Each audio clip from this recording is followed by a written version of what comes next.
دلوقتي انا هوريكم المزيل اللي احنا عملناه. هيشيل الميك اب ازاي. تحفة يا جماعة، تحفة. انا لسه ما حطيتوش لحد دلوقتي في البرطمان اللي هستخدمه. بصوا كمان انا نسيت اقول لكم ان اللي عايز يعمل التونر يعمله بجل الصبار ومية الورد بس كده، وبرضو الكمية بتكون قد بعضها. بصوا يا جماعة، يعني حقيقي ممتاز. ويسعد مساءكم، يا رب يا رب تكونوا بألف صحة وخير. وحشتوني. لكل اللي ما يعرفنيش، أنا اسمي دنا شنودة. النهاردة هنعمل مع بعضينا مزيل الميك اب في البيت. هنعمله في البيت بقى، يعني مقارنة بالتكلفة بتاعت بره، هو زيرو تكلفة. وحقيقي هو أحسن كمان من بره. يعني أنا كنت بستخدم لحد من قريب نيتروجينا وغارنيه، لكن حقيقي أول ما اكتشفت الوصفة دي أنا خلاص يعني بستخدمها. اديلي هو بتاع 3 شهور بستخدمها. حقيقي وصفة ممتازة، بتدي ترطيب عالي جدا للبشرة. طبعا موفرة قوي قوي، بتدي افادة ومساج حلو قوي للبشرة. انا هعمل معاكم 3 وصفات. اكتر وصفة يعني اللي هي اكبر وصفة ودي اللي انا هبتدي بيها، هنستخدم فيها 3 مكونات بس، يعني يا بلاش. مش هنتكلم بقى كتير وخلينا نبتدي الفيديو على طول. اول حاجة معايا البيبي اويل، طبعا كلنا عارفينه. يعني لو في اطفال في البيت فهو كده كده موجود، يعني ادي اول تكلفة متشالة. تاني حاجة معانا مية الورد. خلاص، وهي دي تقريبا الحاجة الوحيدة اللي انتي هتشتريها من بره. تالت مكون معانا هو البيبي واش، اللي هو الشاور بتاع الاطفال. يا ستي لو ما عندكيش الشاور استخدمي الشامبو بتاع الاطفال. الفكرة كلها في ان حاجة الاطفال بتبقى قليلة، طبعا في الكيميكال بتاعها بيبقى قليل جدا، غير ان هي بيبقى فيها حاجات كده بتبقى مضادة للدموع، فحتى لو دخل في عينك مش هيأذي عينك طبعا بكمية كبيرة زي اي منتج تاني بتستخدميه. طبعا احنا عارفين مية الورد وفوائدها الكتير جدا على البشرة، فدي مش محتاجة اني انا اتكلم عليها واخد وقت كبير. طبعا عارفين الباشا الصغنون البيبي اويل قد ايه هو بيدي ترطيب عالي جدا للكبار وللصغيرين. فاعتقد ان ده موجود في كل بيت وده موجود في كل بيت. يعني اول وصفة معانا مش هتحتاجي تشتري غير مية الورد. طبعا هيبقى معاكي القطن اللي انتي بتمسحي بيه الميك اب بتاعك، دي حاجة اساسية يعني موجودة عندك.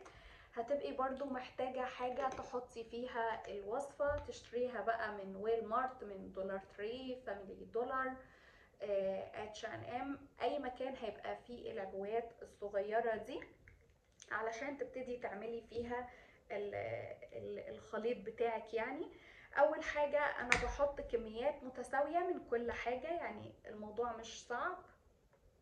بحط كميات كده ايه متساوية من كل حاجة. دلوقتي انا ابتديت بمية الورد، انا اوريدي عاملة كمية كبيرة جدا، فانا بس بشارك معاكم مش اكتر عشان اوريكم النتيجة هتطلع عاملة ازاي. دول شوية مية الورد اللي انا حطيتهم.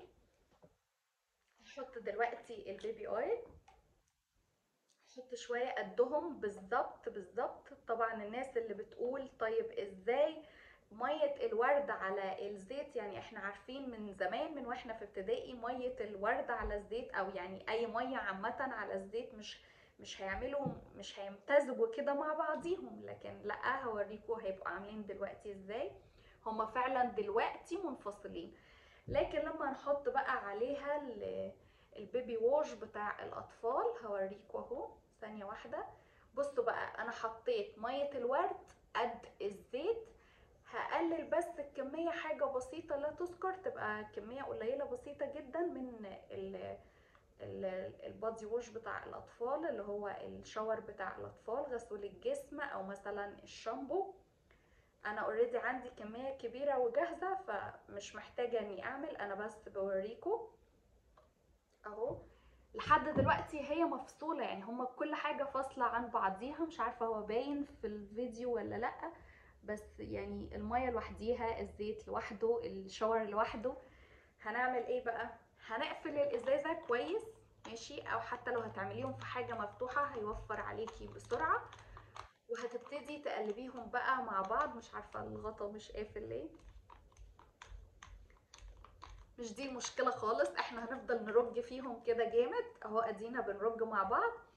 واحنا بنرج كده هنقول بقى الحلو في الوصفة دي ان هي مش بتجمد منك ومش بتحتاج منك اي حاجة تعمليها لما تيجي تستخدميها. حلو كمان ان انتي لو هتعمليها في حاجة واسعة، يعني انا عاملة دول في حاجة واسعة. ده شكلها بقى بعد ما اتعملت وقعدت، يعني شايفين اهو، ده شكلها بعد ما اتعملت وقعدت، شكلها بيبقى كده بالظبط. لو انت بقى عايزه تعملي الوايبس بتاع الميك اب ريموف، انت بتحطي القطن ده جوه الحاجه المفتوحه دي. طبعا بقى الكميه يعني انت ونظريتك، يعني ما تكتريش من السائل ده، وحطي شويه كويسين من القطن ده، وكل القطن هيبقى متشرب وهيبقى كويس جدا، يعني ما تقلقيش. وحتى لو طلع منك كميه كبيره، خلي طبعا عندك شويه من القطن ده على جنب، علشان يعني تبقي تحطي مثلا الواحدة المليانة دي في واحدة تاني فاضية اصلا ناشفة، فالاتنين يبقوا متعادلين مع بعض. وبتمسحي بقى، يعني انا هوريكم في اخر الفيديو وانا بمسح، فعلا ممتاز جدا، بيشيل كل حاجة، بيشيل الفاونديشن اللي هو بيبقى جامد ده، اللي هو بيقعد 24 ساعة، بيشيل المسكرة الووتر بروف، بيشيل كل حاجة بصراحة. ده ممتاز. دي اول وصفة. اوكي، تاني وصفة معانا وهي دلوقتي انا هوريكم المزيل اللي احنا عملناه. هيشيل الميك اب ازاي. تحفه يا جماعه، تحفه. انا لسه ما حطيتوش لحد دلوقتي في البرطمان اللي هستخدمه. بصوا كمان انا نسيت اقول لكم ان اللي عايز يعمل التونر يعمله بجل الصبار وميه الورد بس كده، وبرده الكميه بتكون قد بعضها. بصوا يا جماعه، يعني حقيقي ممتاز.